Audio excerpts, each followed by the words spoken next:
независимый депутат. И сегодня буду данное заявление ставить как повестку дня. В целом для всех независимых сил, для всех политических объединений, гражданского общества в республике в целом. И хотел бы обратиться сразу к своим коллегам о том, что наше с вами объединение это даст сегодня серьезный шаг вперед для тех, кто сегодня не доверяет выборной системе в республике. Я говорю о республике Саха-Якутия. И те, кто не желает изменений. Я понимаю, что мы с вами желаем поменять ситуацию в республике, как политическую, так и социальную. Напряженность, она явная. Ее только камуфлируют, либо ее скрывают в большинстве своем, а саму выборную систему довели до абсурда.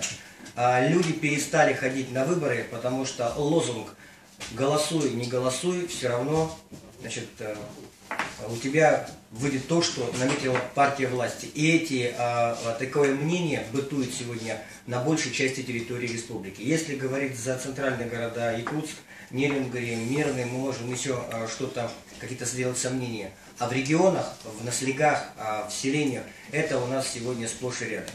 Соответственно, недоверие к исполнительной власти, соответственно, вот та система, которая сегодня существует, она должна нас сегодня объединить. И я считаю, что этот закон, он является точкой отсчета. Мы впервые за созыв, 4-й созыв Государственного собрания Ильтумен создали единый проект поправок в Государственное собрание Ильтумен для внесения их на сессию.